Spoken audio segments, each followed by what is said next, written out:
Good morning, good day, or good evening, wherever you are. I recently looked at every single creature that could function as your commander, and this is the second part of a series where I share with you some of the commanders that really pique my interest, and hopefully yours as well. First of all, I really wanted to say thank you. I absolutely loved the reception of the first part.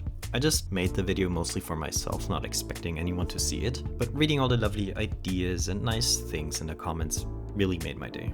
Now, you know you will be getting some mono blue commanders, but there are some things that I didn't include in this list. First of all, there won't be any partner commanders because I don't really consider them monocolor, and they also deserve to be evaluated in a separate video.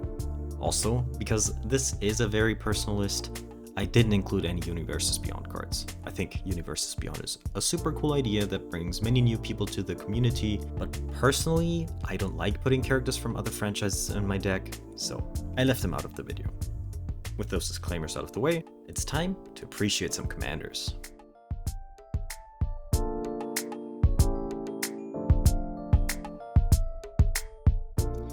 Let's kick this list off with Aboshan Cephalid Emperor, a 6-mana 3/3. Now, you might have never seen the creature type Cephalid. That is because it's an obsolete creature type. If you look it up on Scryfall now, you will see Aboshan is actually an octopus noble. Aboshan reads, tap an untapped octopus you control, tap target permanent. Already pretty good. And for 3 blue, tap all creatures without flying. Both of those abilities I think are really strong. One interaction that came to mind immediately is how well Aboshan pairs with Archetype of Imagination.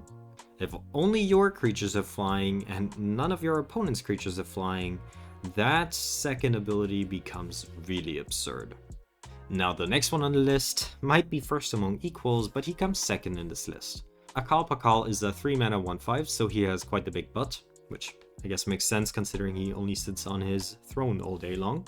He is a human advisor, which are good creature types, and he reads as follows. At the beginning of each player's end step, if an artifact entered the battlefield under your control this turn, look at the top 2 cards of your library. Put one in your hand and the other in your graveyard. So he does 2 things. One is card advantage, which is always nice, and the second one is filling up your graveyard.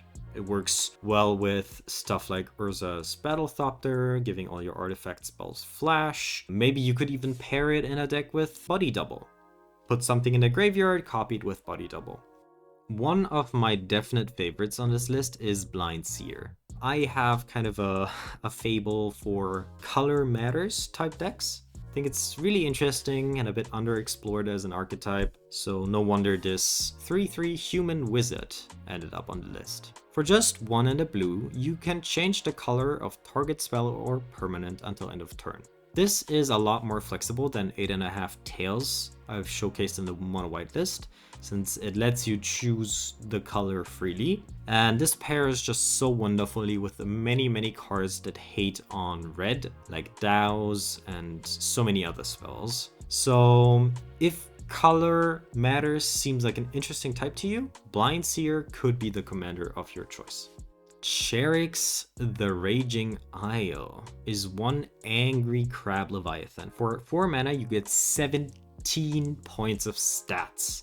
Only problem is they're all in toughness. This fella had Ward, right? It costs 2 more for opponents to target Charix, which makes it unappealing to target it with spot removal. Also, for 3 generic mana, you get to give Charix plus X minus X until end of turn, where X is the number of islands you control. The idea of mono blue Voltron commander fascinates me because blue is usually more of a supporting color in commander, and the idea of humiliating someone by just beating them to death with a crab that's my commander seems very funny to me. Charix also pairs well with a few other commanders on this list, but we'll get to that later. Next on the list is Donal, Herald of Wings. Like Blind Seer, this creature is a 3/3 human wizard. Unlike Blind Seer, this guy is incredibly diverse in what he can do. That is because his ability cares about one of the most ubiquitous keywords in Magic, flying. His ability reads, whenever you cast a non-legendary creature with flying, you may copy it except the copy is a 1/1 spirit in addition to its other types. And because we care about safety, this ability only triggers once each turn. Now, the most obvious thing is of course to play it in a Spirit Tribal deck, doubling up all those juicy Spirit ETBs, but flying is just such a ubiquitous common keyword that I'm sure you will find so many good cards that synergize with Donal, like Muldrifter for example, and a myriad of other cards that I'm sure you already have in mind, but I don't. Drafna, founder of Lat-Nam, is a 2/1 human artificer and advisor for just 2 mana. I like 2 mana planeswalkers since you'll be able to have them out and about very early and you'll have them for most of the game if you so choose. For 1 and a blue, you get to return target artifact you control to its owner's hand, so you can get more ETBs if you need them. For 3 and tap, copy target artifact spell you control. You could make your artifacts really cheap and, for example, replay a Gilded Lotus over and over again, or you could use the second ability to double your cheap thought monitors. Who knows? Get wild. Next is what I believe to be the most recent addition to the list. It would make sense. It's Eluge, the Shoreless Sea. Unfortunately, this fish doesn't have one of the usual sea monster creature types, but that is probably intended. Eluge's power and toughness are equal to the number of islands you control. Whenever it enters or attacks, you get to put a flood counter on target land. That land becomes an island in addition to its other types for as long as it has a flood counter on it. Also, the first instant and sorcery spell you cast each turn costs 1 less, and that can be 1 blue or 1 colorless, for each land you control that has a flood counter on it. Now this goes into different directions. On the one hand, you can put flood counters on your opponent's land and abuse abilities like Island Walk, for example, or you could put all the counters on your own lands to not only turn that otherwise completely useless Reliquary Tower into an honorary island and make your expensive spells like Elrond's Epiphany a lot more affordable. Please remember that if you choose to target your opponent's lands, they don't turn into just islands, they will still be able to produce their usual colors. If you want to mess with your playgroup, I can only recommend the next one. Empress Galina is a merfolk noble, 1/3, pretty unseeming, but the ability is so obnoxious. It reads, for 2 blue mana and tap, gain control of target legend or legendary permanent. Full stop. Not until end of turn, not until Galina untaps, heck, not even until she leaves the battlefield. That is honestly just disgusting, and you know she knows it's wrong, that's why there's already cute animals on her lap. And next on the list is the 3rd human wizard, Ertai Wizard Adept. What he does is pretty plain and simple. It's a 1/1 that you can tap and pay for to counter target spell. That's it. It's a counter spell on a stick, and I feel like that deserves a mention because I can already hear my opponents trying to make deals with me. Fblthp recently got a new printing in Outlaws of Thunder Junction, and he's here to provide you with some card advantage. He has the nowadays kind of obligatory Ward 2 and allows you to plot any non-land cards from the top of your library. This iteration of Fblthp kind of reminded me of cards like Future Sight or Mystic Forge. It pairs really well with 0 mana artifacts, brainstorm effects, and stuff like Sage from the Beyond. Note that plotting a card is a special action, so no one gets to react to it, which means you can just plot your entire deck if you're lucky, which is pretty cool. Next, the first of 3 Geralfs on this list, Geralf the Fleshwright. For 2 and a blue, you get a 2/3 human warlock, and whenever you cast a spell during your turn, other than the first spell that turn, create a 2/2 blue and black zombie rogue creature token. His last ability is whenever a zombie you control enters, put a +1/+1 counter on it for each other zombie that entered the battlefield under your control this turn. This commander sits in a really interesting niche, right? He cares about zombies and rogues, which are predominantly black, or at least blue-black. But he first and foremost cares about spell slinging, about comboing off, which is very much a blue thing to do. So if storming off and killing everyone with Brain Freeze is too offensive for your playgroup, maybe try storming off and killing everyone with zombie tokens. I promised you there were some commanders that function well with our boy Charix, and here's the first one, Geralf Visionary Stitcher. First of all, he gives all your zombies flying. Secondly, for a blue and tap and a sacrifice creature, you get to make an XX zombie creature token, where X is the toughness of the creature sacrificed this way. Getting a 17/17 flying creature token potentially on turn 4 sounds pretty awesome to me, almost like a build your own Maridlage. Mono blue toughness isn't exactly a well supported archetype, but if you want to cope with all those limited bulk crabs, Geralf is definitely your commander of choice. Next on the list is probably my personal favorite. It's Hakim, Loreweaver. He's a 5 mana 2/4 human wizard with flying. Let's start with the less exciting ability of the two. For 2 blue and tap, destroy all auras attached to Hakim. Why would you want to do this? Well, because for 2 blue and only during your upkeep, you can return target aura card from your graveyard to the battlefield attached to Hakim, Loreweaver. Activate only during your upkeep and only if Hakim isn't enchanted. The way to get around this is to hold priority and activate Hakim multiple times, as often as you can really, because the ability only checks when it's activated and not when it resolves if there's any auras on Hakim. I actually have a deck on Moxfield built around Hakim that makes use of the limited amount of strong mono blue auras like Eldrazi conscriptions and making the many mono blue creatures that draw when they hit someone unblockable or flying. You can also use stuff to move auras from Hakim to other creatures, which is another very neat trick you can use in this deck. The next one I have might be the most fringe commander I've talked about so far. It's Ixidor, Reality Sculptor. For 5 mana, this 3/4 human wizard provides face-down creatures with +1/+1. Also, for 2 and a blue, you get to turn target face-down creature face-up. The reason I wanted to point this super duper niche pick out is because this doesn't only work with Morph, but it also works with the newly implemented Cloak mechanic.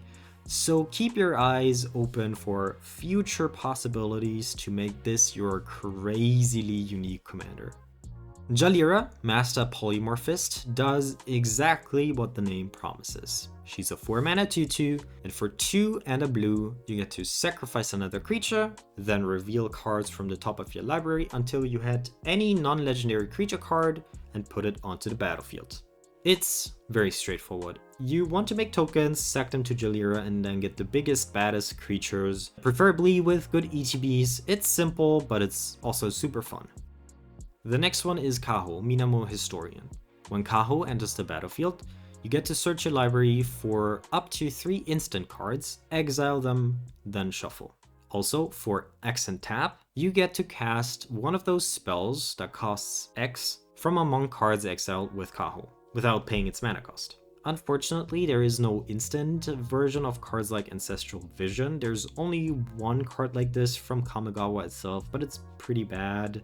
Still, I like the idea of a commander that searches up spells from your deck that you have access to every time, kind of like a signature spell. That sounds interesting to you? Maybe you give Kaho a try. Another favorite of mine, Kami of the Crescent Moon. Kami of the Crescent Moon is a 2 mana 1/3 spirit that reads, at the beginning of each player's draw step, that player draws a card. This is just Howling Mine as a commander, which is great. It's a group hug card. It could work really well if you're trying to make the I have a million cards in my hand type deck a thing. So yeah, give this goofy looking fella a chance.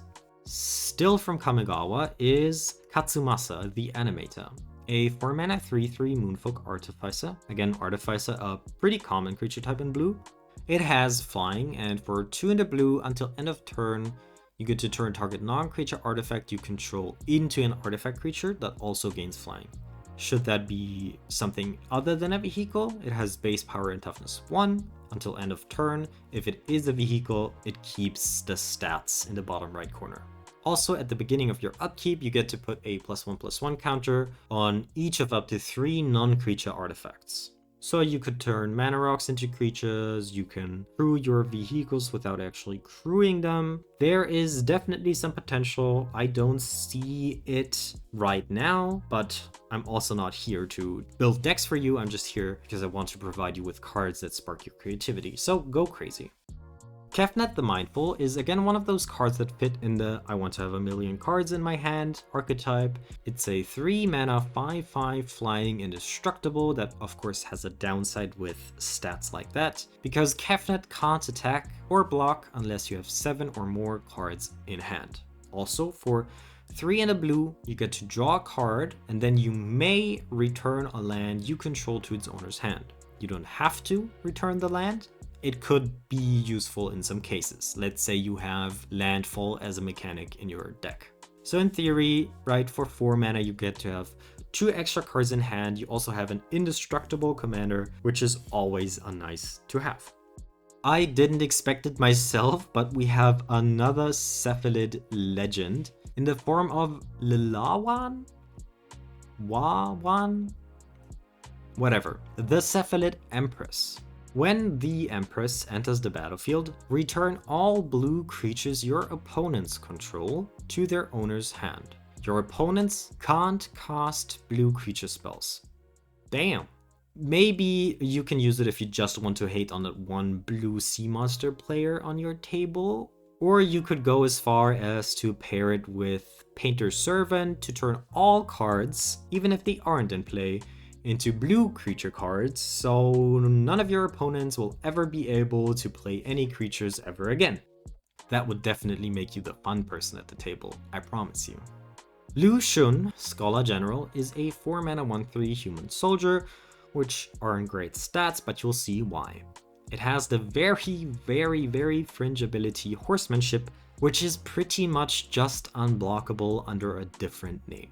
Lu Xun's ability is also pretty great because he reads whenever he deals damage to an opponent, you may draw a card.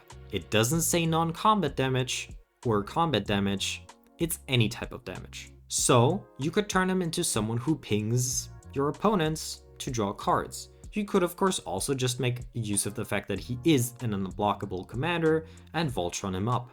Giving it +3/+3 and then drawing 4 cards? Yes, please sign me up. Next on the list is Maeve, Insidious Singer, a 4 mana 3/4 Siren, and I just gotta say I love the artwork. I've never seen a Siren that has the lower body of an octopus, but it fits, it looks pretty cool in my opinion. The ability is also pretty cool. For 3 mana, fittingly, you get to goad target creature. Whenever that creature attacks one of your opponents this turn, draw a card. Goading is not readily available for mono blue, but if you want to go for a goading deck, I mean, Maeve is just your gal. I actually have another Siren for you in the form of Malcolm, Alluring Scoundrel. Malcolm is a 2 mana 2/1 Siren Pirate that has Flash and Flying, which are great keywords. I like about him that he is a 2 mana planeswalker, and the ability is also pretty great. Whenever Malcolm deals combat damage to a player, you get to put a chorus counter on it. Then you draw a card and discard a card. If there are 4 or more chorus counters on Malcolm, you may cast the discarded card without paying its mana cost. So while other people are playing their mana rocks, you already get down Malcolm. You are blue, so you can protect him. And then you just beat the living crap out of your opponents. So it's a Voltron commander, but you also get to pair it with cards like Omniscience and other super expensive blue spells like Elrond's Epiphany. Miloku, the Clouded Mirror, is a 5 mana 2/4 Moonfolk wizard that has flying. It also has the ability to, for 1 mana and returning a land you control to its owner's hand, making a 1/1 blue illusion creature token with fly. So it's a token maker and a Moonfolk. Moonfolk have great synergy with landfall. I could see you make this work in a blue-green deck. Main thing is having something that has landfall triggers. I could also see this combo with Intruder Alarm, but I mean, almost every card in existence combos with Intruder Alarm.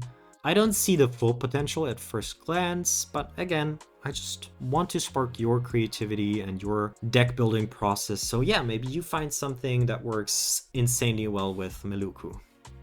Next card is a Premier because it's the first card that isn't blue, but has the mono blue color identity. It's Memnarch, a 7 mana 4/5 wizard legend, so it's just a legendary wizard by newest standards. It's an artifact, and for 1 blue, you get to turn target permanent into an artifact. This is in addition to its other types, and it's not until end of turn. It is forever. Also, for 4 mana, 3 in the blue, you gain control of target artifact. You could combine those two abilities to steal stuff from your opponents. In a commander game, there will also always be mana rocks on the battlefield that you can just steal. But you can also turn your own stuff into artifacts, and maybe you find something that isn't an artifact itself, but would really benefit from being an artifact.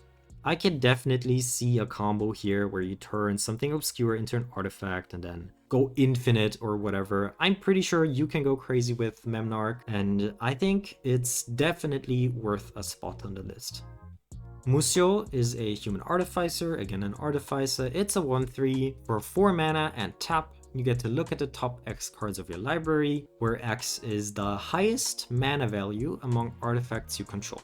Then you may put an artifact from the cards that you just looked at onto the battlefield.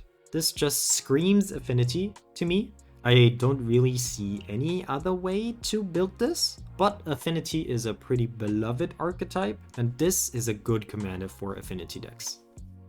Myojin of Cryptic Dreams is an 8 mana 3/3, which is some of the worst stats you'll see today.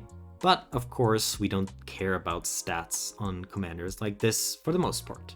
Myojin of Cryptic Dreams enters the battlefield with an indestructible counter on it as long as you cast it from hand, which you won't do with your commander for the most part. You also get to remove an indestructible counter from Myojin of Cryptic Dreams to copy target permanent spell you control 3 times. This is the reason why I put it on the list. The second ability just reads crazy. Copying a permanent spell 3 times? That should be game winning most of the time. If you want to run this as your commander, you could pair it with something like Tarad Sanctum, or maybe you manage to put your commander from the command zone into your hand first, or find other ways to put indestructible counters on stuff. Of course, you don't have to run it as your commander, and maybe you just have this as a win condition in your deck that is super over the top but very fun. You know what's worse than a 8 mana 3/3? It's a 10 mana 3/3. And you know what's better than 1 Myojin? It's 2 Myojin. Myojin of the Seeing Winds comes into play with a divinity counter as long as you played it from your hand. It also has indestructible as long as it has a divinity counter. Also, you get to remove a divinity counter from Myojin of Seeing Winds, and then draw a card for each permanent you control. That includes lands, and that includes tokens. This card, of course, suffers from kind of the same problem as the last card I've shown you, but Kamigawa actually gave you a card that provides divinity counters in the form of that which was taken. An artifact that just allows you to repeatedly put divinity counters on things. Let's get back to cheaper commanders in the 2 mana human wizard 2/1 Naban, Dean of Iteration. If a wizard entering the battlefield under your control causes a triggered ability of a permanent you control to trigger, it triggers an additional time. This is Panharmonicon for wizards, and if I've learned anything, it's that doubling triggers is pretty fun. If you like wizards and if you like ETBs, Naban is your guy. Another one of my favorites is Octavia Living Thesis. It's another 10 mana planeswalker, but don't write it off immediately because this elemental octopus makes itself a lot more affordable, because Octavia costs 8 less to cast if you have 8 or more instants or sorceries in your graveyard. It also has Ward 8, which is almost like hexproof, I guess. And additionally, it has Magecraft. Whenever you cast or copy an instant or sorcery spell, target creature has base power and toughness 8 until end of turn. Again, this is, in my opinion, a perfect commander. It's such a flavor win having all the 8s. It sits in a very interesting spot where you want to have lots of instants and sorceries, but you also want creatures. So maybe you go for spells that make creature tokens. It also made me immediately think of Talrand, who makes 2/2 Drake tokens whenever you cast an instant or sorcery. I believe it should be possible to get Octavia out on turn 3, turn 4 consistently if you've built your deck correctly, and if that is not a great commander, then I don't know. In my last video, I talked about how Lost Caverns of Ixalan is actually one of my favorite sets when it comes to these mono-colored commanders. I only have one card from LCI in this list, and it's Ogier, and I'm not gonna try to pronounce the rest. Ogier is a god for 3 flying creature with an insane ability. Whenever you cast an instant spell from your hand, it gains Rebound. And Rebound, if you don't know, is whenever you cast a spell and it resolves, you get to exile it, and at the beginning of your next upkeep, you get to cast it again without paying its mana cost. And then it's exiled for safety reasons. Also, like all the other gods, should Ogier ever die, you get to transform it, turn it into a land, and then it comes back 3 to 4 turns later, which is something I just adore in commanders. The next one is a special one. It's Orvar the All-Form. It's a 3/3 shapeshifter, so it does have the Changeling ability, which makes him pretty unique on its own because there's only 3 creatures that you can have as your commander that have the Changeling ability. You could build a deck that is all about lords, and Orvar will always profit from all the effects that all of your lords provide. But there's more to this card. Because whenever you cast an instant or sorcery spell, if it targets 1 or more permanents you control, create a token that's a copy of one of those permanents. I've said it before, creating copies of permanents you control is just insane, and it immediately made me think of the heroic keyword that also triggers when the creatures are being targeted. Some of them are really good, and you could consider making Orvar your heroic commander. If you thought I'd be putting less Kamigawa cards on this list, you'd be a fool. Patron of the Moon is a 7 mana 5 for Spirit, which is a great creature type, and it has very relevant abilities. First of all, it has flying, but it also has Moonfolk Offering.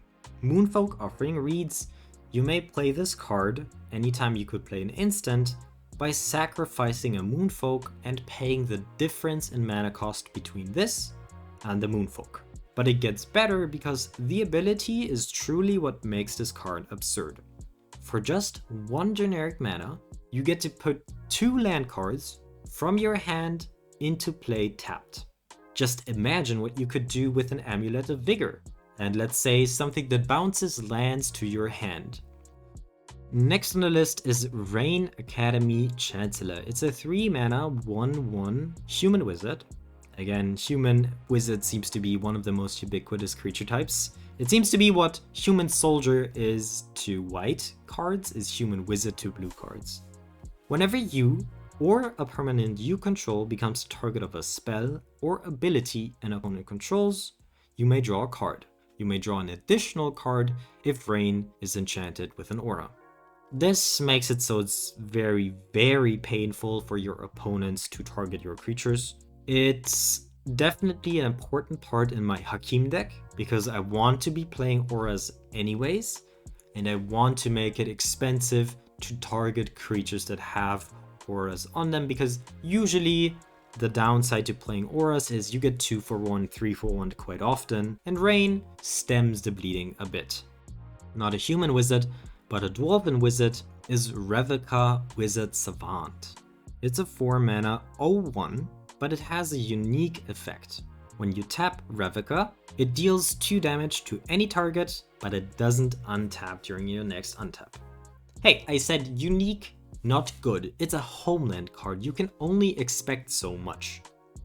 The reason why I still put it in the list is because pinging in mono blue is very, very rare, and I like unique out of the ordinary effects, and I like challenges as well. And I could see Revoca being the commander that goes infinite with a bunch of equipments that make it so maybe he untaps when he does damage. And who expects to get pinged to death by a mono blue 0/1 Homelands cards? Sakashima the Imposter is a 4 mana 3/1, but we especially don't care about the stats on this one. Human Rogue is just a good creature type, but Sakashima is truly on the list because she is a clone that you can have in your command zone. So if you want to play every commander on the table, Sakashima can be every commander, especially because you can't just play her once, but for 4 mana you also get to bounce Sakashima to your hand at end of turn, and then you can replay it as a different creature. I don't think it's particularly strong, but the idea of having a clone as your commander is intriguing. Senator Peacock is a 5 mana 3/4, and I just gotta say I really dislike the font they chose for Ravnica Clue Edition. But let's talk about the card, not how it looks. It's a human advisor, and the abilities are pretty strong.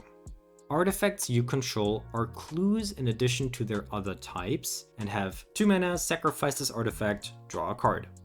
Also, whenever you sacrifice a clue, target creature can't be blocked this turn. This to me screams 2 things. First of all, Cheerios. Getting the ability to just sacrifice any artifact you control for 2 mana and then draw a card pairs pretty well with cards like Clark Clan Ironworks. And the second ability is interesting because making your commander unblockable is super strong, and maybe you can build a Voltron deck around it. You can also make your other creatures unblockable, and maybe you have creatures that draw a card whenever they hit someone. It's an interesting niche that it sits in, and I believe it could be a very interesting commander to build around. The third and final Geralf is here. It's Stitcher Geralf.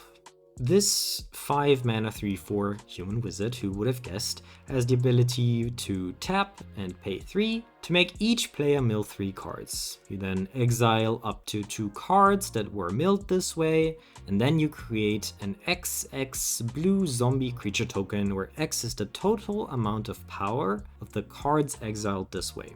Again, I chose this because zombies is mostly a black thing, and maybe building your mono blue zombie Geralf deck wants this Geralf as well, and I think just the idea of running a mono blue zombie deck is pretty novel.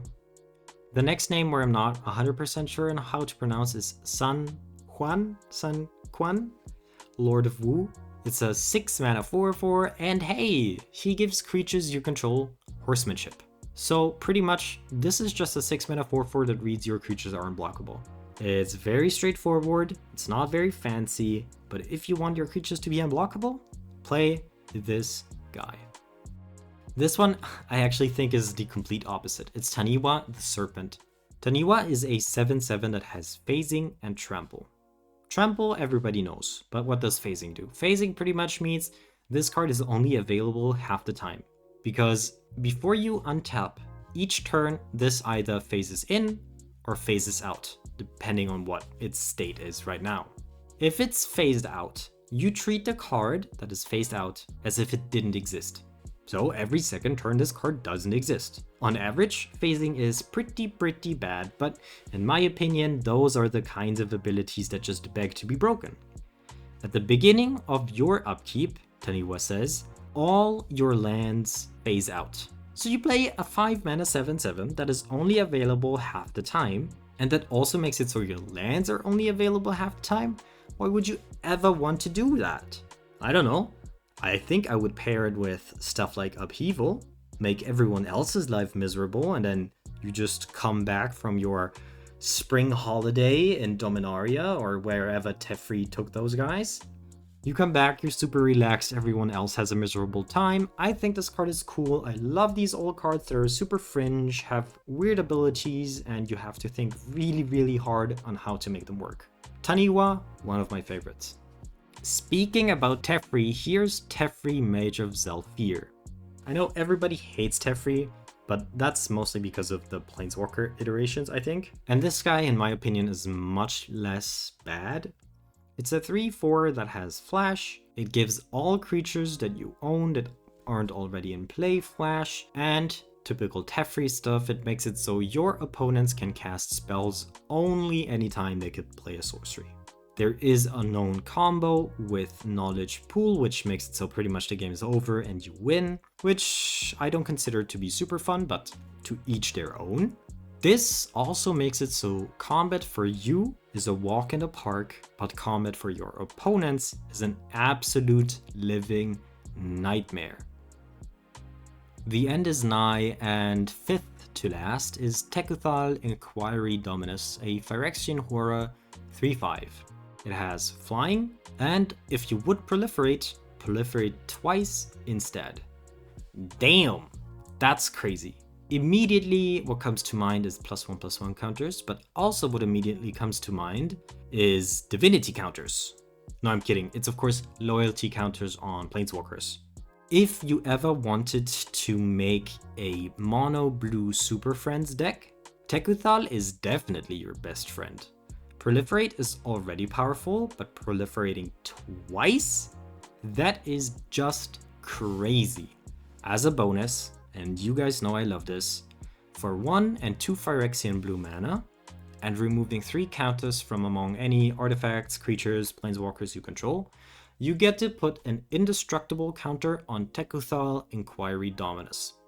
So, you have a commander that comes down on turn 4, it has an insane ability, it even has evasion, and you get to make it indestructible. It has everything I'm looking for in a commander when I'm building around 1. One of the other cards that I've promised you would work really well with Charix is Tetsuku Umezawa Fugitive, but it can also stand on its own very confidently. Tetsuku is a human rogue. Again, rogue has gotten a lot more support over the last few years, so that's nice. But the ability is just outright crazy. Creatures you control with power toughness 1 or less can't be blocked. I just love commanders that make me look for something on Scryfall that I've never looked for before. This was the card where I was like, damn, I need to look at every single card that has power or toughness 1 to find all the best ones that work with this. You can just choose really powerful creatures like 5/1s, 7/1s, and they'll be unblockable. You can also pair it with 1/1s that draw a card when you hit someone. Tetsuko is just such a nice card. There's so many possibilities, so many different creatures you could be comboing him with. I think he's one of the coolest on the list, and he's definitely also one of the stronger ones. In my mono white video, I've already proclaimed my hatred for Sol Ring. And maybe Thada doesn't agree with me, but I think me and her, we get along in-game very well. Thada is a 3-mana 2/2 Merfolk Rogue that has Island Walk. Island Walk, it just happens from time to time if you have Eluge. It might happen every game. Why was I talking about Sol Rings? Well, because whenever Thada deals damage to a player, combat damage that is, search that player's library for an artifact card and exile it. Until end of turn, you may play that card. Now, in a normal format, Thada probably doesn't shine all that much, but in a format where every single deck plays possibly one of the best cards ever printed, and that card is Sol Ring, imagine you having 4 Sol Rings. If you don't win that game, then I don't know. I love Thada because it punishes putting Sol Rings in deck, but of course it's also just very fun getting not only mana rocks, but maybe equipments and equipping them to Thada. She tutors from other people's decks, and that is so fun and so unique. Also 4 soul rings. If you don't win that game, I do not know. Play Thada, I love her. Second to last is Unctus Grand Metatect. He's a 3 mana 2/4 Phyrexian Vedalken. Vedalken is pretty useless as a creature type, but he has a few very good abilities. Let's start with the most boring one. Other artifact creatures you control get +1/+1. So far so good. You can get that on a cheaper creature as well. For a Phyrexian mana, until end of turn, you get to turn target creature you control into a blue artifact creature in addition to its other colors and types. The crazy ability is the first one though. Other blue creatures you control have, whenever this creature becomes tapped, draw a card, then discard a card. Just imagine having a bunch of tokens and then maybe turning some of them into blue artifact tokens. Maybe some of them are blue creature tokens anyways, and then you put every single one of those tokens into just one vehicle, tapping all of them simultaneously. It could be at the end of your opponent's turn to draw 10, 20, 30 cards and just churn through your deck. Now maybe you expected a few more of his name, but I actually decided to only put one Urza on this list. Mainly because, well, some of them are multicolor, some of them are super well known and also super strong. This one in particular is a human artificer. What a surprise. It's a 1/3 that has vigilance, and for 1 and tap you get to draw a card, then discard a card. Whenever you discard 1 or more artifact cards, it doesn't need to be to his own ability, you get to create a tapped Power Stone token. And because we care about safety in Magic the Gathering, this ability only triggers once each turn. Still, you could be making 4 Power Stone tokens in a turn cycle. It comes back to you, and instead of having 3 mana, you have 7 mana to you. I can see this being one of the more fun artifact commanders because they lend themselves to do very, very, very degenerate stuff. But I feel like having a lot of mana and just casting expensive stuff is less frowned upon by many players and many playgroups than cheating out stuff and tutoring and a lot of these mechanics that casual commander players might not enjoy. So if you want Urza but you don't want to go for the super duper broken one, maybe give Urza Power Stone Prodigy a spin. And that was the last commander. Again, thank you to everyone who engaged in conversation below the last video. I really enjoy making these because Magic is one of my biggest passions in life. And we'll be going through all the colors in order of the color pie, so you can look forward to Mono Black next. I am, however, not a YouTuber, so these videos will kind of just come out whenever I can get them done. If you don't want to miss them, feel free to subscribe, but most importantly, be nice to yourself and others. Enjoy your day, everyone.